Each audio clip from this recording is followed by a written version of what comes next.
सीरत नबवी सल्लल्लाहु अलैहि वसल्लम। अस्सलामु अलैकुम नाज़रीन इकराम, बिस्मिल्लाहिर्रहमानिर्रहीम। उन्वान ज़मज़म की खुदाई।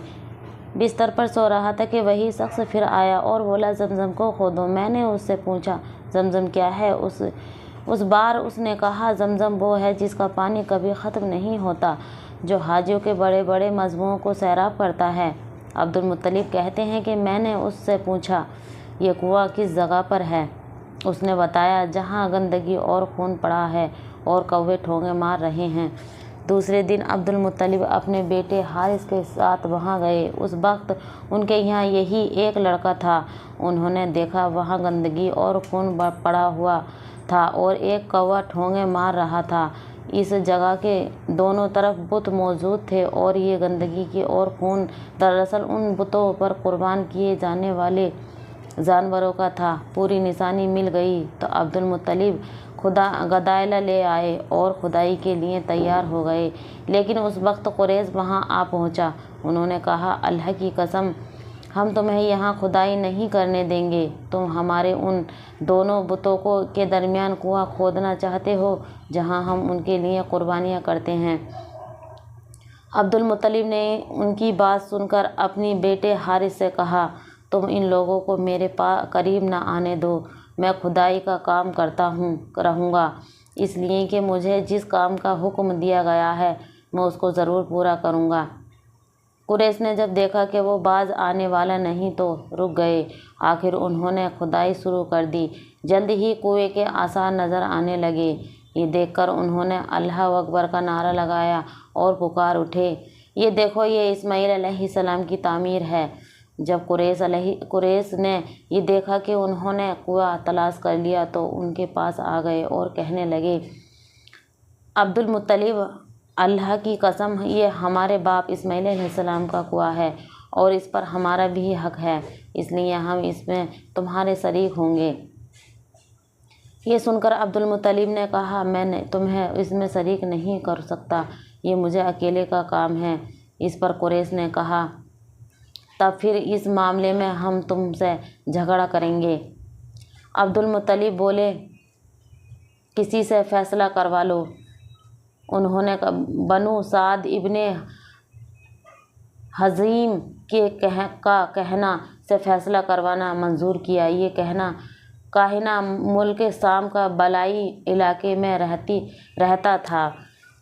थी। आखिर अब्दुल मुत्तलिब और दूसरे कुरैश उनकी तरफ रवाना हुए। अब्दुल मुत्तलिब के साथ अब्दुल मुनाफ के लोगों की एक जमात थी, जबकि दीगर कबीले कुरैश के भी एक जमात साथ थी। इस ज़माने में मुल्क हज़ाम और शाम के दरमियान एक बयाबान मैदान था। वहाँ कहीं पानी नहीं था। इस मैदान में उनका पानी ख़त्म हो गया। सब लोग प्यास से बेहाल हो गए, यहाँ तक कि उन्होंने अपनी मौत का यकीन हो गया।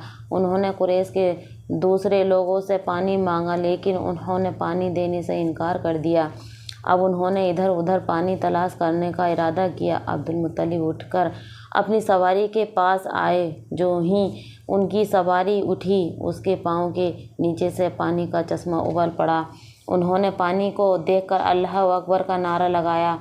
फिर अब्दुल मुत्तलिब सवारी से उतरे और सबने खूब सीर होकर पानी पिया और अपने मस्कीज़ा भर लिए। अब उन्होंने कुरैश की दूसरी जमात से कहा, आओ तुम भी सीर होकर पानी पी लो। अब वो भी आ गए और वो खूब पानी पिया। पानी पीने के बाद वो बोले, अल्लाह की कसम, ए अब्दुल मुत्तलिब, ये तो तुम्हारे हक में फ़ैसला हो गया। अब हम ज़मज़म के बारे में तुमसे कभी झगड़ा नहीं करेंगे।